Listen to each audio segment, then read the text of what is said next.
गिरनारी महासंतों जेने पंजो लाग्यो तो एवो साधु, जेने सादाई ने साधी लीधी थी एवो साधु, एवो संत मूळदास। ईश्वरना नाम सिवाय कोईનું રટણ કરવું નહીં, એવો જેને ટેક અને નેમ અને નિયમ લીધો તો એવો સંત મૂળદાસ। એવા સંત મૂળદાસને પણ આ સમાજે જ્યારે હાથીની અંબાડી પર બેહાડ્યા, ઈના ઈ સંત મૂળદાસને આ સમાજે અવળા ગધેડે પણ બેહાડ્યા। જેણે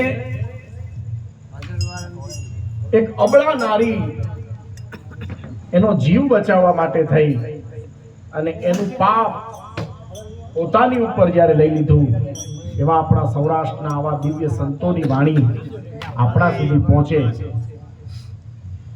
અને જો આપણે એને સમજી નહીં તો પછી મેં પહેલા કીધું એમ કે આ કોઈ ભજન સંતવાણી નહીં પણ દેકારો છે એવું ઈ સાબિત થાય। હા, હું ભજન ગાઉં છું ખરો, ભજન ગાઈ તમને સંભળાવું છું, પણ ભજન પાછું તમને સમજાવું ને તો મને મજા આવે ને તમને સમજાવ। વાત ત્યાં આવી નટકે જ પદ બહુ સમજવા જેવા હોય છે। મન કો કિયો ન કીજીએ ને મન જ્યાં ત્યાં લઈ જાય, મન કો એસા મારીએ વો ચૂર ચૂર હો જાય, કબીરે કીધું છે। મનનું જેણે માયનું છે એનું અધપતન થયું છે। જેણે પોતાના મનની વાત માની અને સ્વીકારી છે એ માણસો અધપતનના માર્ગે વયા ગયા છે। કારણ કે મન છે ધજાની પૂંછડી જેવું છે, કદી સ્થિર રહેતું નથી। એક ક્ષણ માટે પણ ઈશ્વરે એને સ્થિર રાખ્યું નથી। મન છે તે માયા સાથે જોડાયેલું છે, એટલે જે માણસ મનને આધીન છે તે માયાને આધીન છે।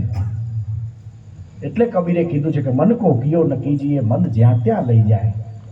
એવા કંઈક દિવ્ય પુરુષો આપણા સમાજમાં થઈ ગયા, આપણા દેશમાં થઈ ગયા, આપણા રાષ્ટ્રમાં થઈ ગયા કે દિવ્ય પુરુષોએ આખું જીવન ઉજળી જિંદગી જીવા, પણ ક્યાંક એક ક્ષણ માટે પણ જો મનની વાત માની લીધી એટલે એ સીધા શૂન્ય મનસ્કમાં વ્યા ગયા, તળિયાના ભાવે વિચાઈ ગયા।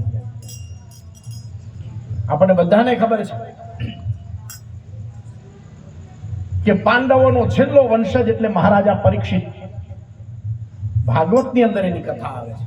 સુખદેવજી મહારાજે પરીક્ષિત રાજાને 7 દિવસ કથા સંભળાવી અને પરીક્ષિત રાજા મોક્ષના માર્ગે ગયા। એ 7 દિવસ એને એવું શું કહી દીધું કે એને મોક્ષ મળ્યો? એને નારાયણ સિવાય કાંઈ કીધું નહોતું। ભજી લેને નારાયણનું નામ।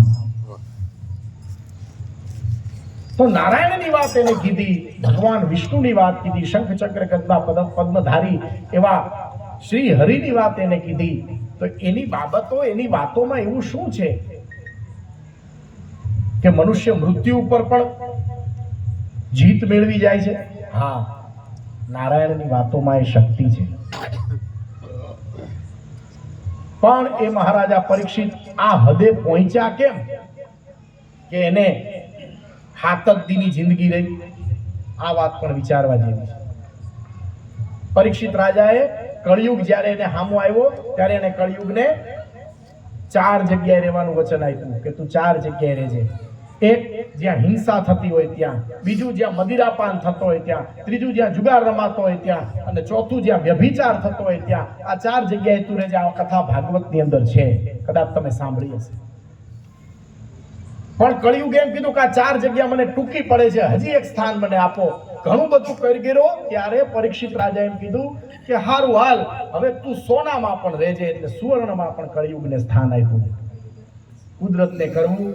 એક દિવસ મહારાજા પરીક્ષિત શિકાર કરવા નીકળે છે અને મહારાજા યુધિષ્ઠિરનો સુવર્ણ જડિત મુગટ એની નજરે પડે છે। પોતે ભૂલી ગયા અને મુગટ પોતે ક્યાં મૂક્યો? પોતે માથા ઉપર મૂક્યો અને ઘોડે ચડ્યા। પણ એ મુગટ નહીં, એની અંદર બેઠેલા કળિયુગે મહારાજા પરીક્ષિતની મતિને ફેરવી નાખી। એની મતિને ફેરવી નાખી। મહારાજા પરીક્ષિત પોતાનું જ્ઞાન ભૂલી ગયા, પોતાનો વિવેક ભૂલી ગયા, પોતાનો સંયમ ભૂલી ગયા, પોતાનો આદર્શ ભૂલી ગયા। એ મહારાજા પરીક્ષિત ફરતા એક ઋષિની કુટિયા પાસેથી નીકળ્યા એટલે ઋષિ ધ્યાનમાં બેઠા છે। ધ્યાનમાં બેઠેલા ઋષિની બાજુમાં પાણીનું માટલું છે એટલે મહારાજા પરીક્ષિતે અવાજ કર્યો, હે ઋષિ મને પાણી પા, હું રાજા છું હસ્તિનાપુરનો। પણ ઋષિ તો ધ્યાનમાં બેઠેલા છે। વળી અવાજ કર્યો, ઋષિ નથી ઉભા થતા। ત્રીજી વાર અવાજ કર્યો, અને ચોથી વાર અવાજ કરવા ગયા ત્યાં બાજુમાંથી એક સર્પ નીકળ્યો, એટલે સર્પને પકડી અને ઋષિના ગળામાં નાખ્યો. ઋષિનું અપમાન કર્યું. બાજુમાં 8 વર્ષનો ઋષિનો દીકરો નાનકડો રમતો હતો ધૂળમાં. બ્રાહ્મણ કુમાર ઈ આ જોઈ ગયો, મારા બાપનું આવું અપમાન કર્યું રાજા તે, તું રાજાને લાયક નથી. જા આજથી 7મે દિવસે તને તક્ષક નામનો નાગ કરડશે. 8 વર્ષના દીકરાની, બ્રાહ્મણના દીકરાની આ શ્રાપની જ્યાં વાણી ઋષિના કાનમાં પડી ત્યાં ઋષિની સમાધિ તૂટે છે.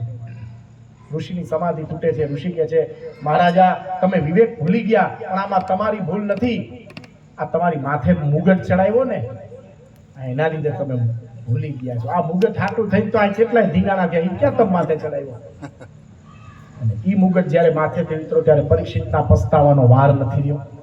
અને મહારાજા પરીક્ષિત ઋષિના પગમાં પડીને એમ કે છે કે હવે મને આમાંથી ઉગરવાનો માર્ગ બતાવો. ત્યારે મહારાજા પરીક્ષિતને એમ કીધું, જાઓ વેદ વ્યાસજીના દીકરા સુખદેવજી મહારાજ પાસે તમે કથા સાંભળો, અને ઈ કથાને અંતે તમે પરમ ગતિને પામશો. આવા આશીર્વાદ ઈ જ ઋષિના બાપે એને આપ્યા. બહુ મોટી વાત છે. પણ મન કો કિયો ન કીજીએ. એક ઘડી મનની વાત માની લીધી કે આ મુગટ હારો છે, માથે પહેરી લઉં, ત્યાં તો આખી જિંદગી એની ફના થઈ ગઈ. એવા જેણે જેણે મનની વાત માની છે એવા એક માણસોની વાત અહીંયા સંત મુરદાસ એના ભજન દ્વારા, એના પદ દ્વારા આપણને કહે છે. અને એમાં શું કહે છે?